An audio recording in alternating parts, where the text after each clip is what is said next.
Hello friends, आप सभी का स्वागत है नीतू वॉइस पर। शनि देव की कहानी।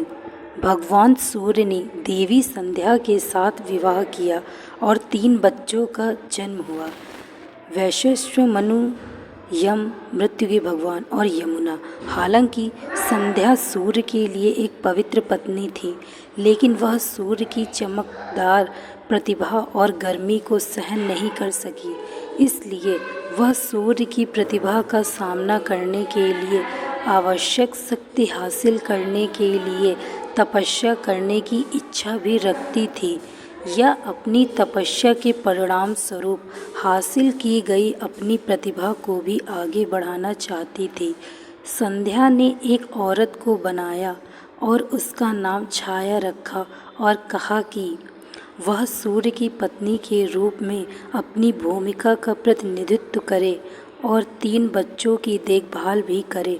हालांकि वह सूर्य भगवान के लिए अपनी योजनाओं को किसी के सामने प्रकट नहीं करना चाहती थी, इसलिए वह तपस्या करने के लिए जंगलों में चली गई।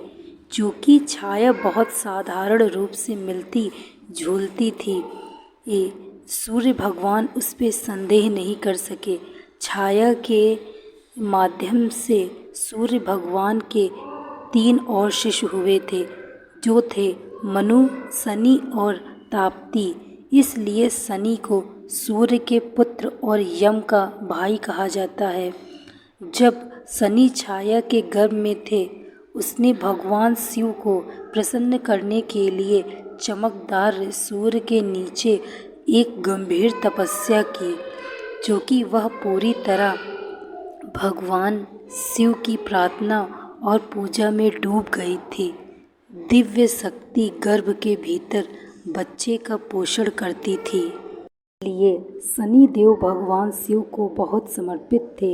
इसके अलावा जब छाया ने इतनी देर तक धधकते सूरज के नीचे तपस्या की थी, तो शनि गर्भ के अंदर काले रंग के हो गए थे।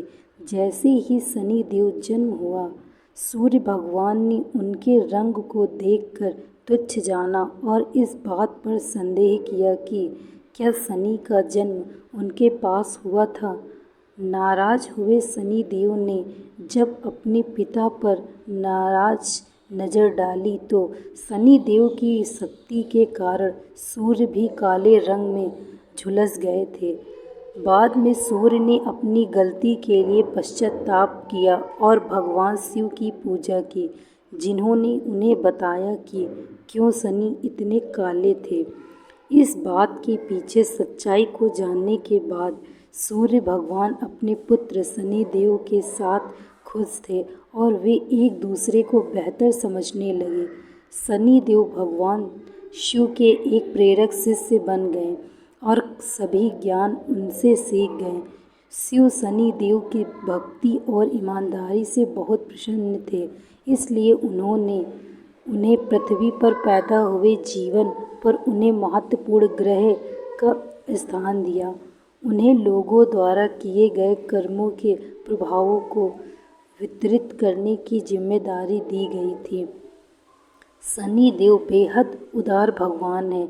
हालांकि कई लोग उन्हें क्रूर रूप में देखते हैं, वह अपने भाई यम, मृत्यु के देवता की तरह इतने न्यायप्रिय हैं। इसलिए वह लोगों द्वारा किए गए कार्यों के अनुरूप सही प्रकार के परिणाम प्रदान करते हैं। अच्छे कर्मों के साथ शनि देव की प्रार्थना करने से उनके आशीर्वाद प्राप्त होंगे और पीड़ित लोगों को कम भुगतना पड़ेगा। दोस्तों, मैं आशा करती हूँ आपको यह कहानी अच्छी लगी होगी। Thank you so much watching this.